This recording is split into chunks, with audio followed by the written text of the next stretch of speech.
What's going on, everyone? Daniel Rodriguez here. It's time to review Better Call Saul, Season 2, Episode 4, titled Gloves Off. This is a spoiler review. Make sure you have seen the episode. It should take me less than 2 minutes to recap the episode, give you the pros, cons, and final score.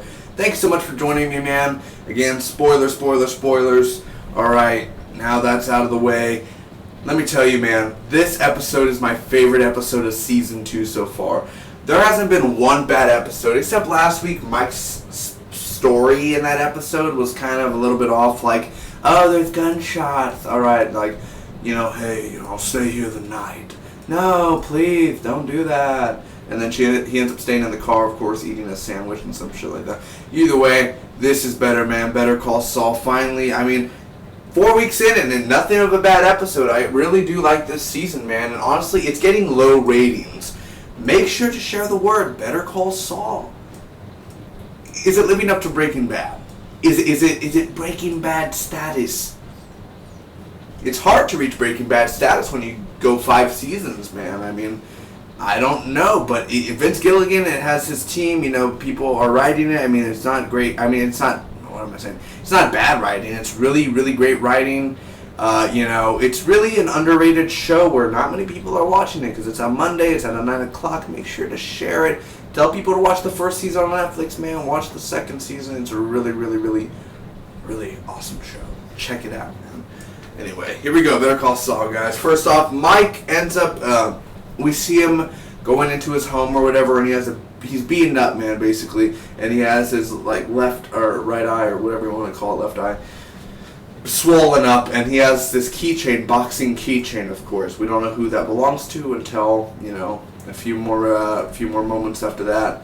So anyway, we see Cliff yelling at Jimmy, Ed Begley Jr., I believe his name is. He's the guest star. We see him yelling at Jimmy, basically saying, with that commercial that he made last week, you're ruining our reputation. We built a very, very, sort of reputation, not just for this one, because what Jimmy works for at that department, that's his department. Doesn't mean they don't do other little things as well at Davis and Maine.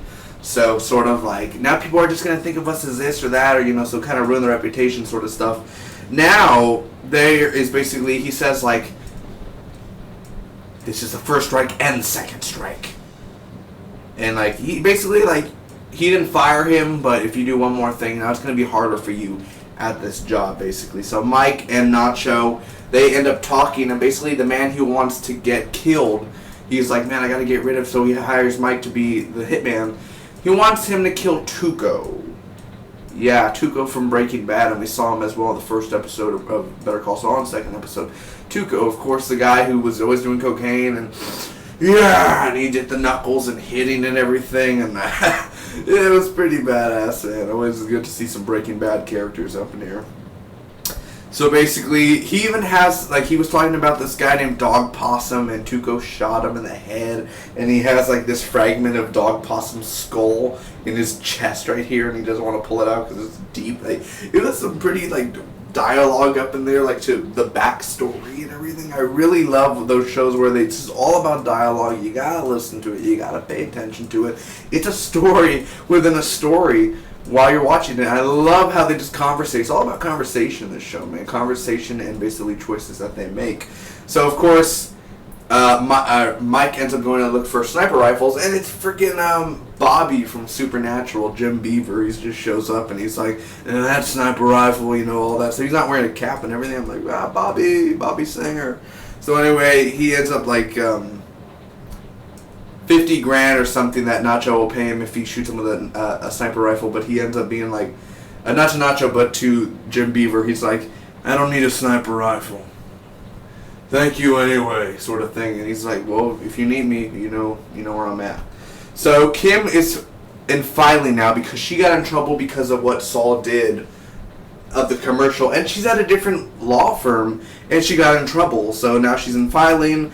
Of course, Jimmy visits Chuck, and Chuck's all in this weird state sort of thing where he's just kind of there. He's lying down, and he needs extra protection, so he has a double blanket there that he puts. Jimmy and Chuck in the morning argue, man, and they basically, a real well done fight of dialogue. Just sort of talking about certain things. I'm like, roll in the dirt with me, Chuck. Get dirty with me for once. And basically, he's starting to say, like, well, Kim doesn't deserve that, man. Like, Kim, get her back to the job she was at. All that sort of stuff. And basically, I'll quit being a lawyer. I will if you do that. And Chuck's like, you do whatever you want, Jimmy, okay? I'm not the bad guy here. That was really nice. So anyway, Mike will not kill Tuco, but he will make him go away. Nacho's kind of like, what do you mean? So now he goes to Tuco. He ends up hitting Tuco's car. They're at this taco place. He hits it, and Tuco's just like, did you see that? Old man just hit my car. And basically, he ends up walking in, getting, long story short, getting a taco or something.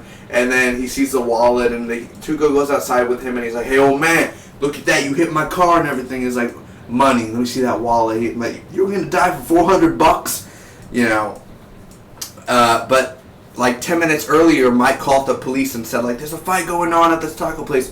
Good thing there was no cop around the area right away just to respond, because that would not have worked at all. So Mike ended up getting into a fight with Tuco. The police and Mike didn't get one shot at Tuco. He was taking the damn beating, like 4 or 5 good shots, man, to the face. And Tuco ended up getting arrested, man. That's it for Tuco, man. We'll see him later on in Breaking Bad, but I don't know if we'll ever see him again on Better Call Saul. So that's it, man. Tuco's arrested. He gets $25,000. Mike leaves, man. And that's basically where we jump to the opening of the episode where he goes home. He has the money. He's beaten up. What do I think about this episode overall, ladies and gentlemen? Like I said, it's my favorite episode of Season 2 so far. Mike, man, the fantastic actor, man. I love this episode. I love the way he plays it, man. He even does that, like, he does, like, when he's in the store, he's kind of like, I hit your car? Nope. Like, he just plays a sort of like different character, and I'm like, oh my god, Mike is being different and funny, and Nacho, you want to see him like laugh, but he's kind of going with it and everything, and whatever. Tuco as well, man, that was really crazy. He's just like, and then he just kind of like stares at the guy and he's intimidated. You're intimidated by Tuco as well, and this guy's on the TV screen. He's not in front of us, but he's still intimidated, man. I love that. And again, like I always say every week for Better Call Saul, the directing, the way the camera works, man. The way every director every week is fantastic. The way they run things on the show. But I gotta say, the cinematography, or whatever you want to call it for TV show, I don't know if they call cinematography in TV shows, but the camera work is fantastic in here. It's beautiful. It's lovely. The dialogue, amazing dialogue this episode. A lot of Chuck arguing with Jimmy was awesome. The opening of the episode was really well done. Cliff Davis, Ed Begley Jr., of course, getting angry at Jimmy was another nice touch to it. And Jim Beaver giving snipers and everything, and a sniper lesson, and the whole 1970s and the wood or the stock and everything. That was really nice as well. I really can't find nothing bad to say about this episode. Like, I'm trying to look through and like, what's the worst things here? There were sort of like little things here and there, like little parts of the episode, that could have been done differently, or like Jimmy, the whole Jimmy thing sometimes when they went to go talk to Kim, and Kim was kind of just like angry, like, we're done now, we're, sort of stuff like get away, like little things like that, or little around that area. That was kind of a little bit, or just little things. And it was kind of stupid that Kim got in trouble for all that stuff, because she didn't know. I mean, that basically is what he said to Chuck. But just, I can't really put my mind on one thing. I mean, there could have been different things. The ending could have been different, the way where he just, I really would have liked it if the opening of the episode, I like the opening, but the opening would have been better if it was the ending of the episode where he walks and he meets Nacho and he gives him the money there, and that when he walks out of the shadows you see his eye. That would have been a better opening. Other than that, that's all I see for this, man. I'm going to end up giving this Better Call Saul episode, Season 2, Episode 4, Gloves Off, a solid A.